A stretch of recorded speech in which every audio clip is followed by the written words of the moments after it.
Hello friends, e commerce का ये part 10 है।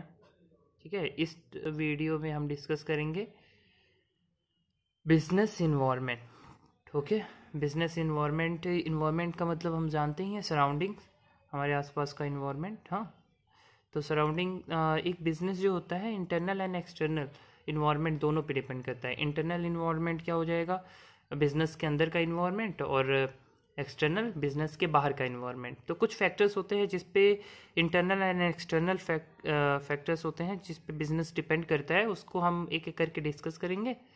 ये वीडियो सारा पूरा देखने के बाद फिर आपको ये कॉन्सेप्ट अच्छे से क्लियर हो जाएगा। तो वैसे बिजनेस इन्वायरमेंट की डेफिनेशन देख लेते हैं। It means a business is made up of various surroundings which are called business environment. Okay, business environment. A business is made up of some internal and external factors, so that factors are called business environment.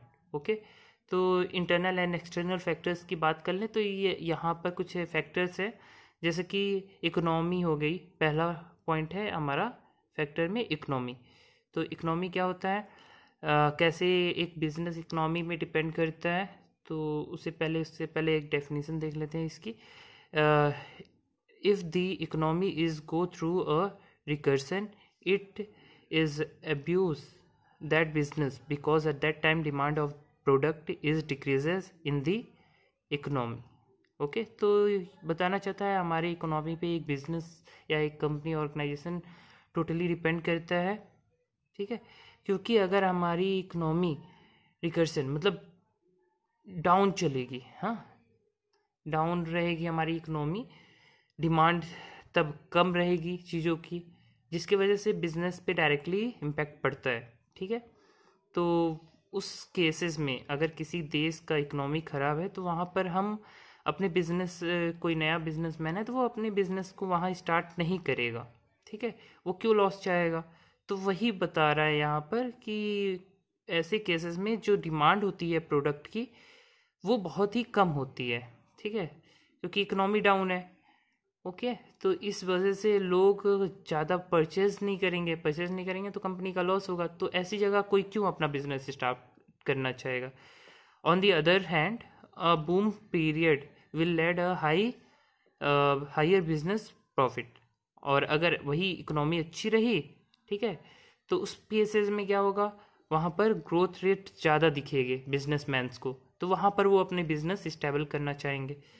High rate of influence मतलब down जाना, ठीक है, मतलब ज़्यादा ही घाटा, led to lower purchasing power of consumer resulting in lower demand of goods and services. ठीक है, तो वही है, जब हमारी इकोनॉमी डाउन रहेगी तो जो डिमांड होगी गुड्स और सर्विसेज की वो कम होगी। और भी केसेस क्या हो सकते हैं प्रॉब्लम्स, जैसे कि higher level of unemployment in the countries can also affect the business. ठीक है, तो अनएम्प्लॉयमेंट, किसी कंट्री का अनएम्प्लॉयमेंट भी मैटर करता है बिजनेस पे।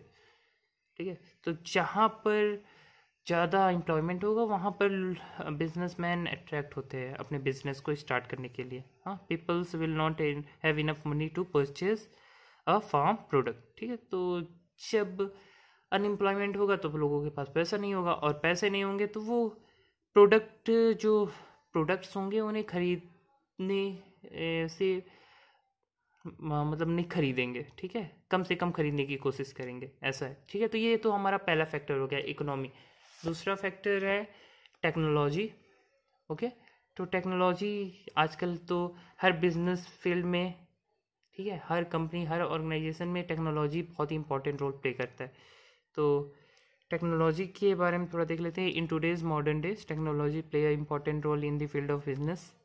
It helped to integrate the operations, customer service, human resources, accounting, sales, marketing, and almost every other aspects of an organization. तो एक टेक्नोलॉजी के ऊपर कितनी सारे फैक्टर्स डिपेंड कर रहे हैं एक ऑर्गेनाइजेशन के, एक बिजनेस के। ठीक है, तो आप खुद देख सकते हो कि कस्टमर सर्विसेज हो गई, क्योंकि ये हमें ईजिली चीज़ों को कनेक्ट करता है और रिलायबल होता है, टाइम सेविंग होता है। तो टेक्नोलॉजी पर ही पूरी बिजनेस डिपेंड करती है।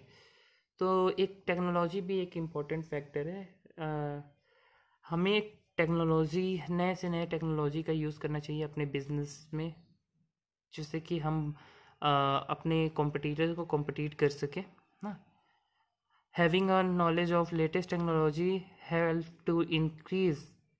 to improve the quality of goods and services. Example, the watch company that sell smart watch along with trending watch, traditional watch. ये एग्जांपल दिया है वॉच का। हाँ, पहले के समय ट्रेडिशनल वॉचेस चलते थे, ठीक है, एनालॉग वॉचेस, बट उन्होंने टाइम के साथ अपने आप को टेक्नोलॉजी के अकॉर्डिंग चेंज किया और स्मार्ट वॉच लाया, वरना वॉचेस की मार्केटिंग कंपनी मार्केट में धीमे धीमे कम होने लगी थी। और अगर टाइम के साथ हम चेंजेस नहीं करते अपने टेक्नोलॉजी में, तो उसका एग्जांपल आप नोकिया को ले सकते हो कि नोकिया ने टाइम के साथ अपने डिवाइसेस में चेंजेस नहीं लाए, जिसकी वजह से इसका मार्केट एकदम डाउन हो गया, क्योंकि इसके कॉम्पिटिटर नए नए टेक्नोलॉजीज लाते गए, अपडेट करते गए अपने आप को, जिसकी वजह से नोकिया पीछे हो गया। फिर थर्ड फैक्टर है social environment. Social environment, it implies the traditions, culture, customs, value of society in which the business exist. ठीक है, तो एक बिजनेस अपने आसपास के सोशल इन्वायरमेंट्स को ज़रूर एक बार एनालाइज करता है, स्टडी करता है। उसमें ट्रेडिशंस आते हैं, कल्चर्स आता है, कस्टम्स आता है, और society, value of the society. ठीक है, तो ट्रेडिशंस क्या होते हैं? जो फेस्टिवल होते हैं, फेस्टिवल के अकॉर्डिंग कुछ चीज़ों की डिमांड बढ़ती है, कुछ चीज़ों की डिमांड घटती है, तो हमें ट्रेडिशंस पता होनी चाहिए, ठीक है, और उसके अकॉर्डिंग वर्क करना चाहिए। कल्चर हुआ, कस्टम्स हुआ, ओके। तो ट्रेडिशंस क्या, in India festival like Diwali and Holi etcetera increase the demand of peoples and market. ठीक है, मार्केटिंग की डिमांड बढ़ जाती है दिवाली एंड होली में।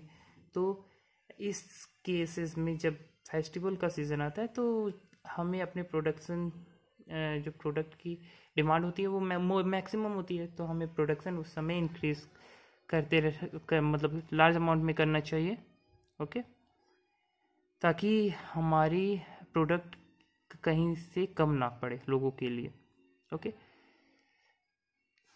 Different religions have different customs and traditions, so every business should do their business activities as per the traditions of their culture। ठीक है, तो हर बिजनेसमैन को इन सभी फैक्टर्स का ध्यान देना चाहिए।